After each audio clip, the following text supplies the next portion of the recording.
a new little series, and this will be episode 1 of the series The Sound of You in this week's Sparkle TV. And sound plays an important part in our identity, and many of us have, in one way or the other,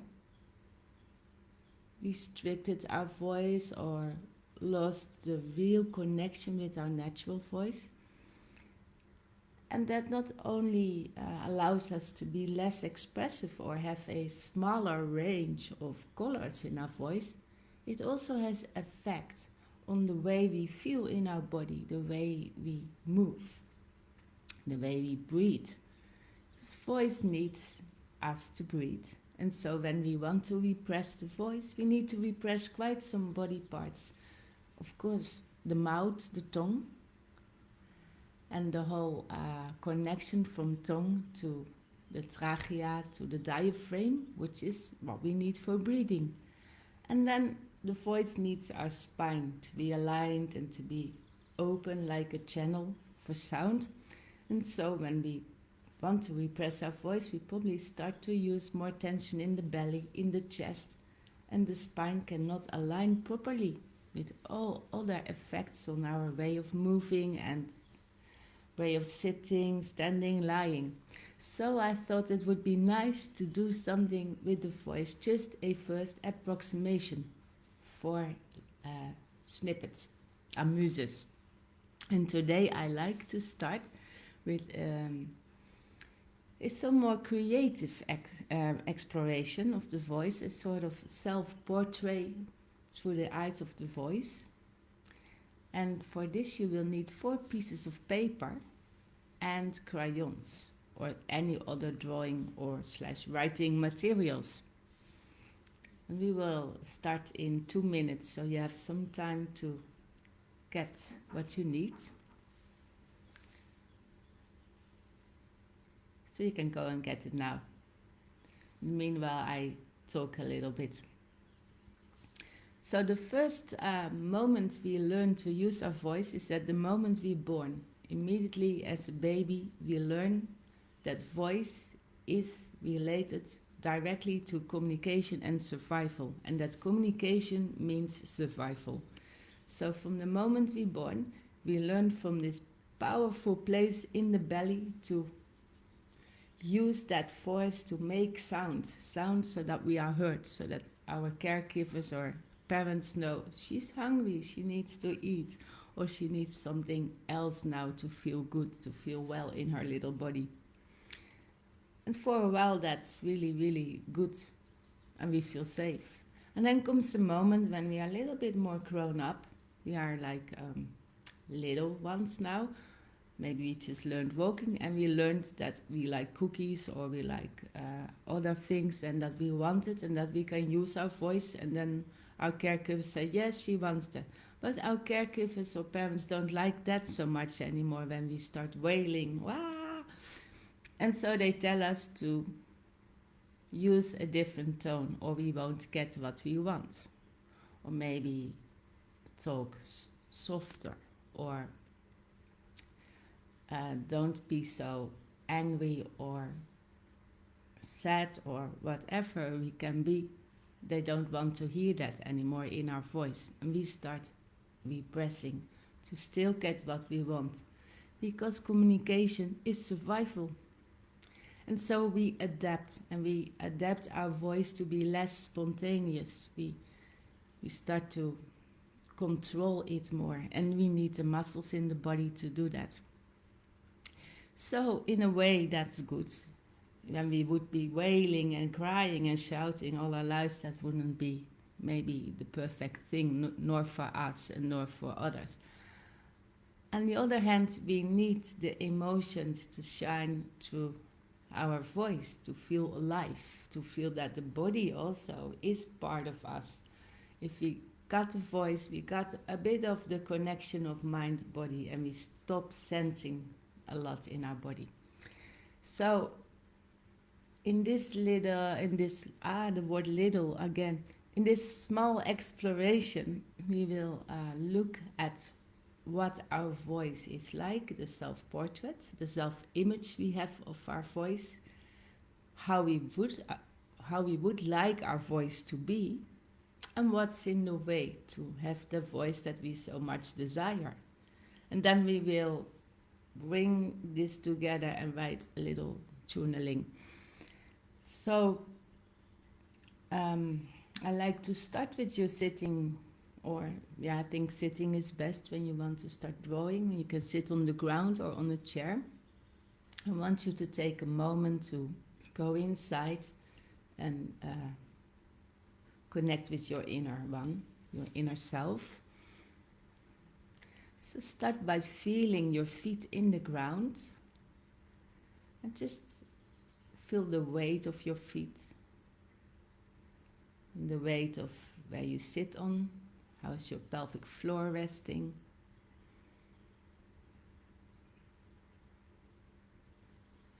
And just take a moment now to sense what's alive in you. Might be energy, might be that there's places that feel very open or feel a little more tight. You might feel the buzziness of the cells. And there might be places where it's extremely quiet in the body. I'd like you to tune in with these places, to just sense what's moving, what's alive.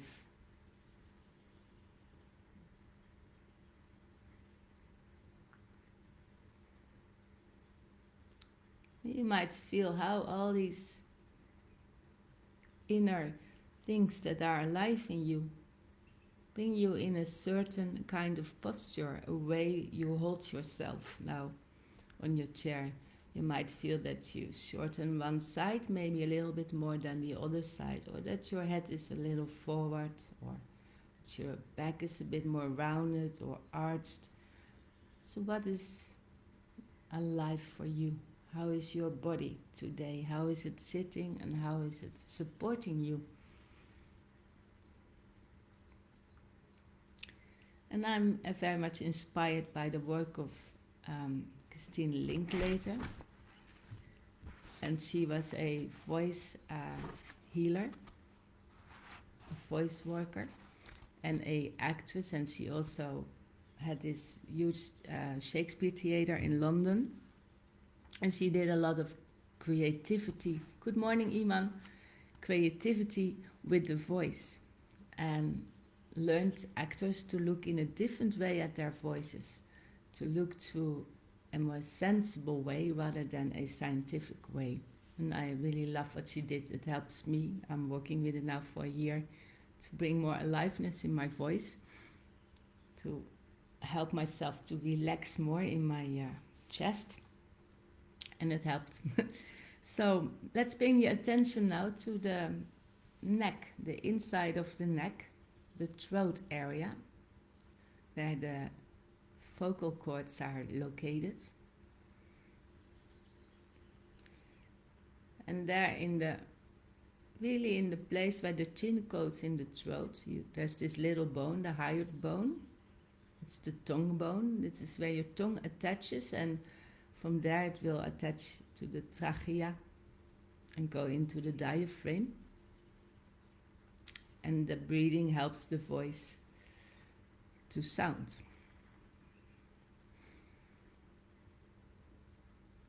And then take a moment to feel in the mouth. How is your tongue resting?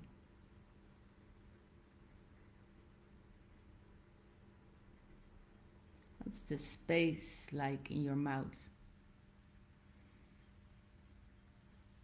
And a few times just say your name, say something kind to your body, just to let your voice sound, let the sound out that you have.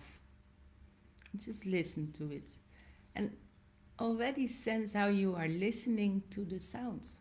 Is there any judgment maybe? Is there any, are you opening to your sound, or do you feel like withdrawing a little bit from the sound you hear now?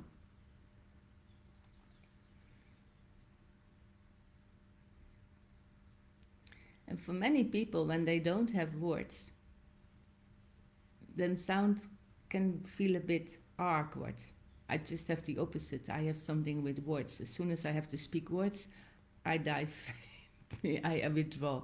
And when I don't need words, I can sound, and I love to. When I make crazy sounds, I love to. But I don't know how it is for you. So now is the time to take your first paper and to start drawing the voice as it is now. And it can be any drawing, doesn't have to be a drawing of an artist. It can just be a spontaneous drawing, the drawing of a little kid, or the drawing with shapes, with forms, with lines, with colors, anything you want. Just the expression of your voice as you experience it, your image of your voice now. And I will give you, let me see, 5 minutes for that.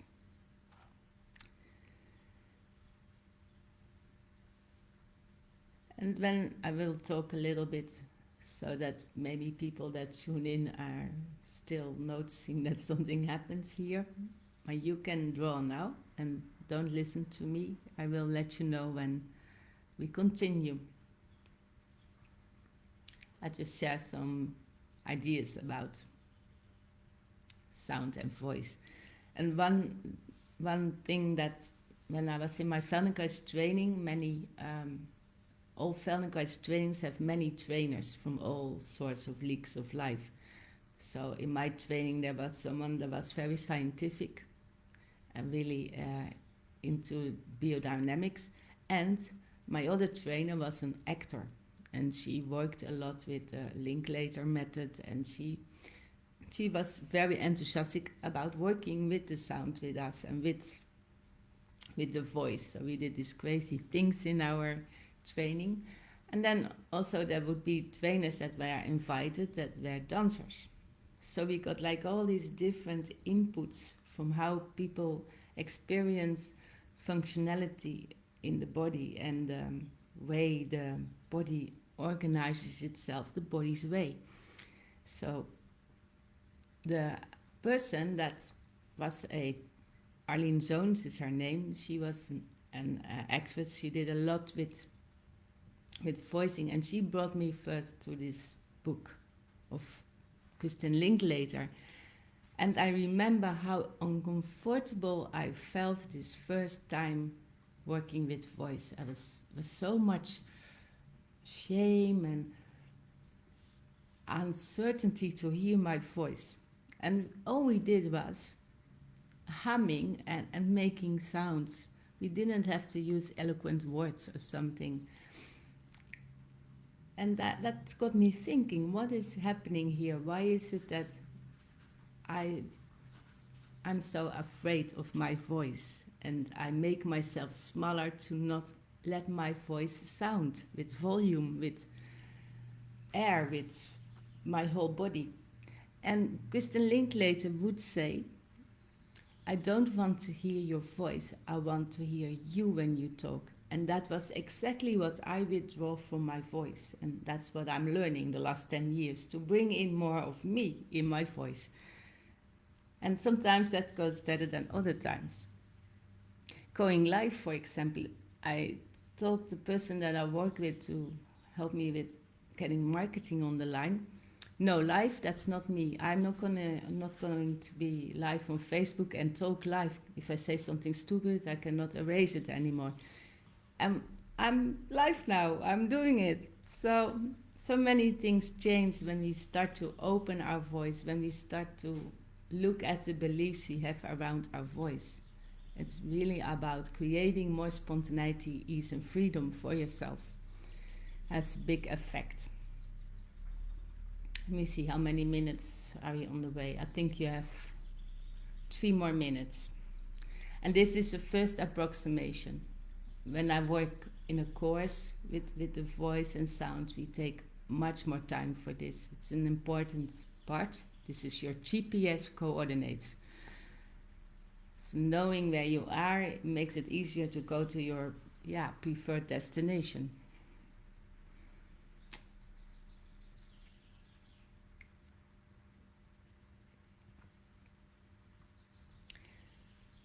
And many things that we think about a voice are not even our thoughts. They are thoughts that come from others, the people we learned from, other people, kids that bullied us maybe, or the fear we experience, some really experiences. I had it when we had to go in front of the class and talk about a topic and all the kids would laugh. That was the moment where I thought, oh my God, my voice, there's something wrong with it, maybe. And so during our life, we have all these moments where we add something to our voice that is maybe an experience and that we repress our voice with, and we repress so much in ourselves when we lose the capacity to show ourselves through our voice. 1 more minute.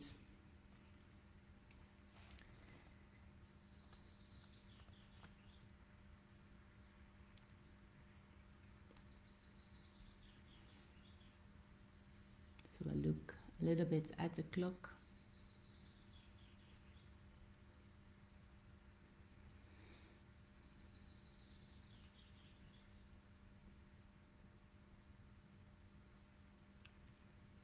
So in this little mini-series, we won't use many things with words. We will really work with the way we sound. That's why I called it sound and not voice.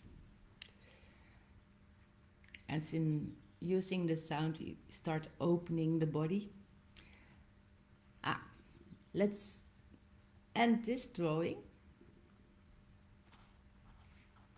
And now I'd like you to draw another drawing, another picture. And that theme will be how you would like your voice to be. And you get like 3 minutes for that, no 4 minutes.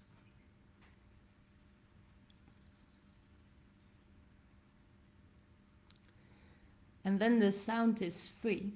Sound resonates in the cavities, in the places in our body where that are spacious, like the area of the chest, which is a big resonance chamber, and also parts of our face, behind the cheeks, the nose. And for me also the space in the belly takes part. And not only these places, but also bones, muscles, connective tissue. It can all organs, it can all amplify sound. It all shapes and forms the sound. So we play with a big thing when we work with sound. And when sound is free to go in the body, can resonate in places in the body, when the vibration can be there, and the vibration is, maximum. It is very healing sound, as even ways to heal issues in the organs by sounding to them. Or the cells respond very well on sound. And maybe, you can check that in your life. Sometimes here in the agricultural area where I live, people are sawing the trees. And when I hear the saw, I feel my whole body is shrinking. That sound doesn't open me, it closes me. And when the birds whistle and the silence is there and the birds are there and there's so many birds here, then I feel everything opening.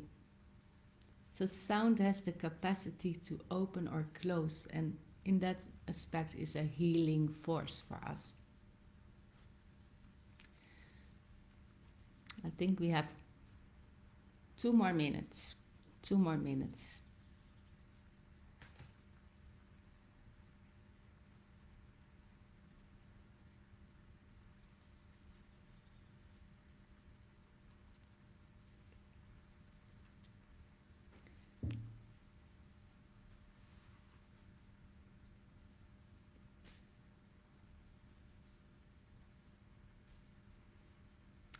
So now you finish this drawing, please. Now let's take this drawing and draw an outline of a gingerbread man in this drawing that you just made.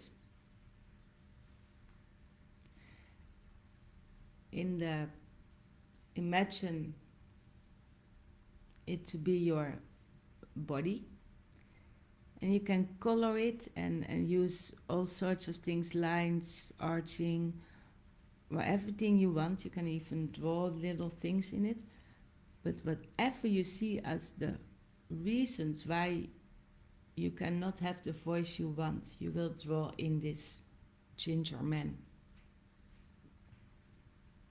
Imagining that it is like in your body, and it represents places in your body that might be preventing you from having the voice you want, and also the beliefs and emotions you hold that are in the way, maybe, for you to really have this voice you want. And beliefs and emotions are also stored in the body, so you might feel them through tightness or strain or pain in your body. So take like 3 minutes for them for this little exercise.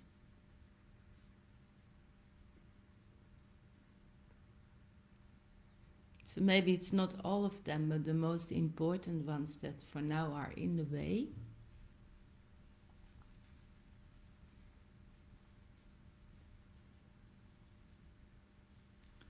And when you want to do the exploration, again, you can take more time. You can take like 20 minutes to a half hour for the 4 little topics that we address here.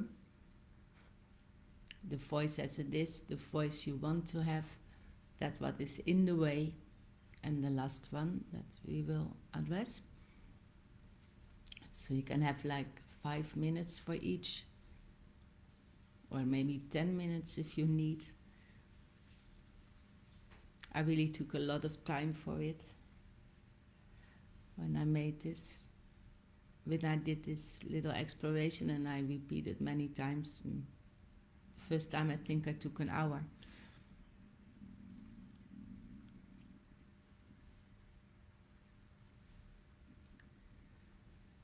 So let's have 1 more minute.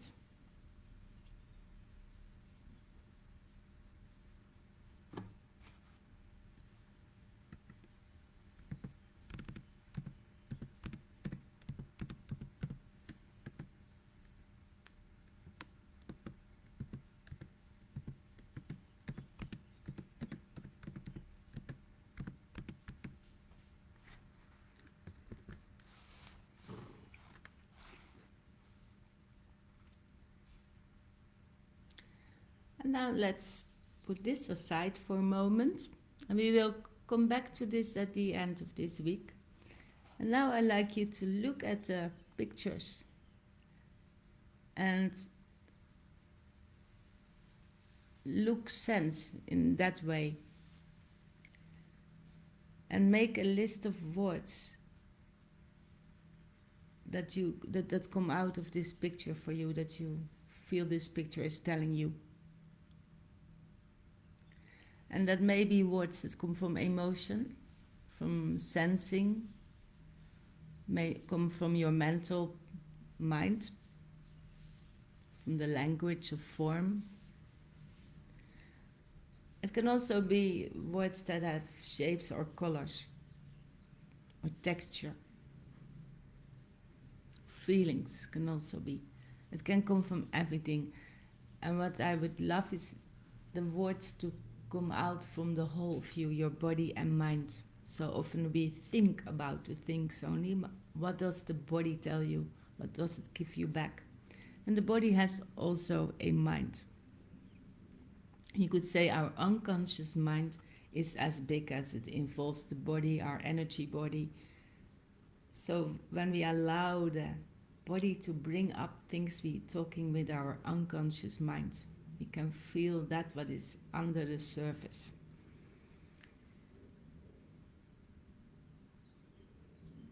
And with these words that you feel coming up, can you write a poem-like, a free writing homage to your voice. A poem for your voice.